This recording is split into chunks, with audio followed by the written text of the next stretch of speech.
Mwendo kwenye mashindano ya kombe la dunia mwaka 2026 na mwendelezo wake. Kutakuwepo kuna tamasha la mapumziko kama ambavyo imekuwa ikifanyika kwenye Super Bowl, yani ile Super Bowl halftime show, na hivyo upande wa soka kama mpira miguu, tamasha hilo ni utumbuizwaji utakuwa ukifanyika kwenye fainali ya michuano ya kombe la dunia. Sasa siku ya jana, Rais wa FIFA Gianni Infantino amethibitisha ili kuwa kwenye kombe la dunia la mwaka 2026 na mwendelezo wake kutakuwepo kuna tamasha la mapumziko, yani halftime show kwenye fainali ya michuano hiyo.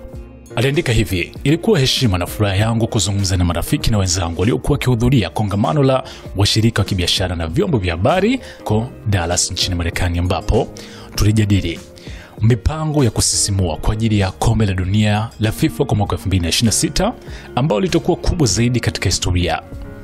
Nina furaha kuthibitisha kuwa kwa mara ya kwanza kabisa kutakuwa na onyesho la mapumziko ya nusu saa halftime show katika fainali ya kombe la dunia la FIFA jijini New York, New Jersey, kwa kushirikiana na Global Citizen.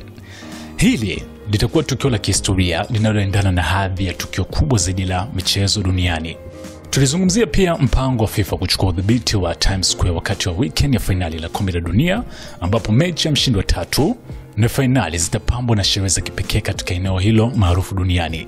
Hizi zitakuwa ni mechi mbili za kuvutia zikileta pamoja baadhi ya wachezaji bora zaidi duniani, na hakuna sehemu bora ya kusherehekea mafanikio haya ya kipekee kuliko katika Times Square, moyo wa jiji la New York.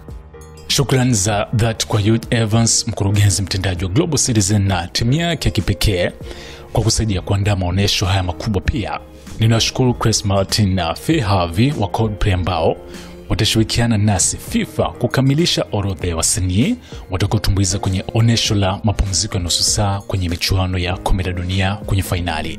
Hiki ndicho ambacho amekithibitisha Rais Uje. Kombe la dunia kwenye halftime show itakuwa ni kubwa ukilinganisha na kile ambacho kimefanyika kwenye miaka mingi upande wa NFL, National Football League na Super Bowl halftime show. Tusubiri hapa ni SNS Management Audio series za kusisimua.